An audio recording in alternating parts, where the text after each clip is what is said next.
The Jewish population in the United States is a fairly large and extremely diverse group of people that has faced discrimination of every kind here since before America was even officially a nation. Although this country is one founded on the concept of religious freedom,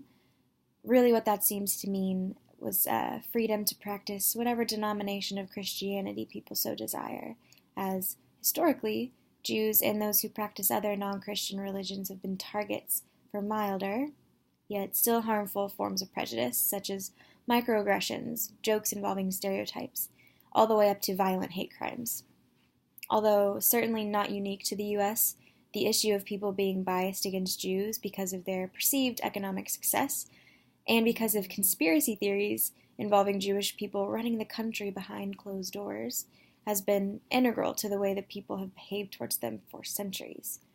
Jews have been victims of hate speech, robberies, assaults, murders, and lynchings, and importantly, scapegoating. People really love blaming Jews for things that go or are wrong, including the death of Jesus Christ, the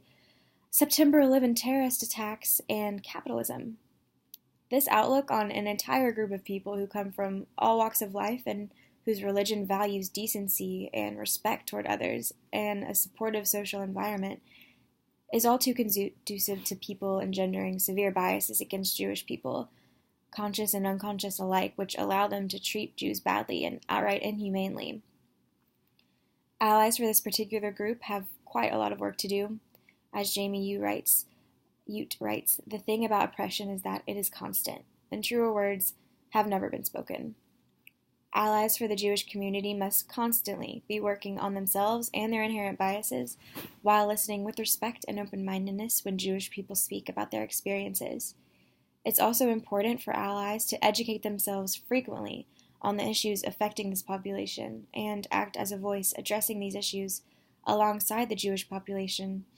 They must also engage meaningfully with their group to truly understand the concept of solidarity. Allies are supposed to stand with their population and take on their struggles with them, including but not limited to being offended on their behalf if someone makes an anti-Semitic remark or defends a neo-Nazi,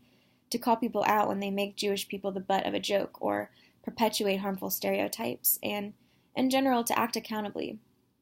So in summary, someone that wants to be an ally to the Jewish population must first begin with comprehensively educating themselves on both the historical and current struggles of Jewish people, as well as in-depth cultural and demographic background information, and be ready to really listen without prejudice to these struggles, and be ready to find ways to help alleviate them. Allies must be aware that they might make mistakes, and that they must take responsibility, sincerely apologize, and take the necessary steps to do a better job of being ally in the future when they do make those mistakes. One cannot simply call themselves an ally without consistently working to improve themselves and their work. Allyship is absolutely crucial to social work and represents the values of the profession very well because it's about the ability and willingness to use one's privilege to fight the oppression of a group of people, such as the Jewish population, but countless others. It is about really listening to people and using your voice in a strong way to battle anti-Semitic hate and discrimination right alongside the Jewish people facing this discrimination every day.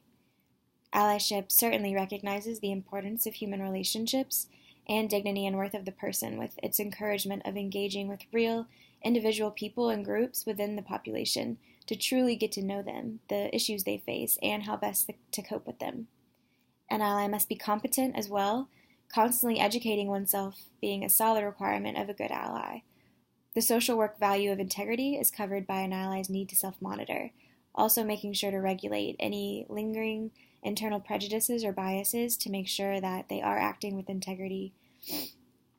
Hopefully all allies, certainly the ones in the true sense of the word, care about social justice and service or they would not have signed up for the job in the first place. Allyship aligns perfectly with the social work values and serves as an effective method for furthering social justice, in particular because using one's privilege to attempt to dismantle the system that benefits oneself but oppresses so many can be truly powerful when used alongside the voices of the actually oppressed. Allyship seeks to raise awareness about the issues their population faces and ways to fight and prevent the injustices against those within it, correcting and criticizing people who perpetuate this oppressive system.